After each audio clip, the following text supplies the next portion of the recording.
Welcome to Luca and Miguel. Enjoy the video. You start by creating a new song and selecting the correct sample rate. This ensures consistency later. Once done, add a track, choose audio or MIDI, assign the physical input and arm the track for recording so you can hear takes immediately. Make sure monitoring is set right, then enable the metronome and set pre-roll to 1/2 bar. Finally, set the audio buffer to 128/256 samples to balance latency and stability before you press record. Next, record multiple takes with loop mode so you capture options. Use the comp tool to select the best phrases and assemble a final performance. Once comped, trim regions and apply short crossfades to prevent clicks. These small edits keep transients natural.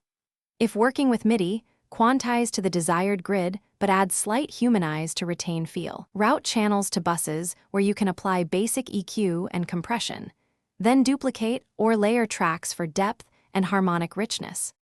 For the final stage, balance levels and panning grouping related tracks into buses for easier control. This speeds how you shape the mix. Insert a gentle limiter on the master to catch peaks, then bounce stems first, and a final mix to 24-bit WAV or export an MP3 for reference. If things go wrong, check for clipping, plugin errors, or latency issues. Freeze or commit CPU-heavy tracks, and make sure all plugins are available before archiving the session. This prevents broken sessions later.